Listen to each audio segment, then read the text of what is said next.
ধন্যবাদ মাননীয় স্পিকার। বিসমিল্লাহির রহমানির রহিম। মাননীয় সকল সংসদ সদস্যবৃন্দ, গতকাল বিরোধী দলীয় নেতা একটি প্রস্তাব উপস্থাপন করেছিলেন দেশের চলমান পরিস্থিতি নিয়ে।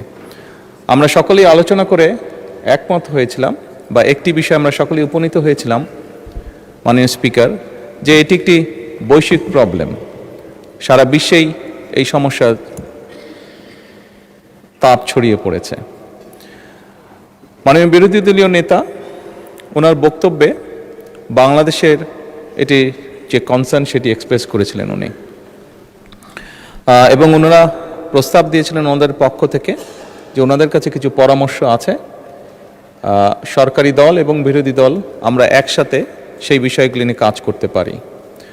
মাননীয় স্পিকার, আমি আমার বক্তব্যে বলেছিলাম বাংলাদেশ জাতীয়তাবাদী দল সকল সময় দেশের স্বার্থে, দেশের মানুষের স্বার্থে যে কোনো আলোচনা যে কারোর সাথে করতে প্রস্তুত রয়েছে। তারই প্রেক্ষাপটে মাননীয় স্পিকার, আমরা সিদ্ধান্ত গ্রহণ করেছি যে আমরা আমাদের পক্ষ থেকে 5 সদস্যের একটি কমিটি গঠন করছি। আমি আপনার মাধ্যমে বিরোধী দলীয় নেতা এবং বিরোধী দলকে অনুরোধ করব, ওনারাও যদি 5 জনের নাম দেন তাহলে এই 10 জন ব্যক্তি বসে এই বিষয়গুলোর উপর আলোচনা করতে পারে। কোনো পরামর্শ থাকলে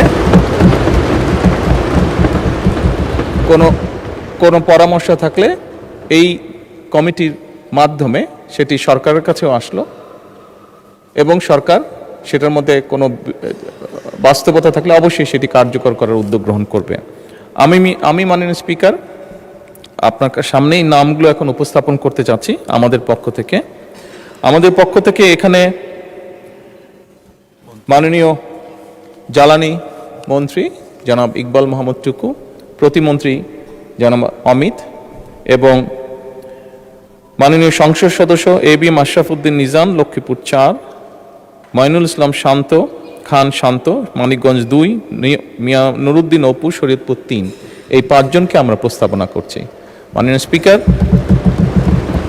আমি বিরোধী দলীয় নেতাকে অনুরোধ করব ওনাদের পক্ষ থেকে নামগুলো যদি দ্রুত আমাদের কাছে দেন তাহলে এই কমিটি দ্রুত কাজ শুরু করতে পারবে। ধন্যবাদ মাননীয় স্পিকার।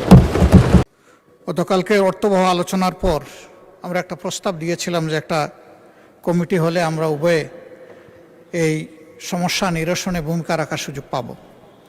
আমি মাননীয় সংসদ নেতাকে ধন্যবাদ জানাই, তিনি এটাকে কগনিজেন্সে নিয়েছেন এবং একটা কনক্রিট প্রস্তাবও পেশ করেছেন।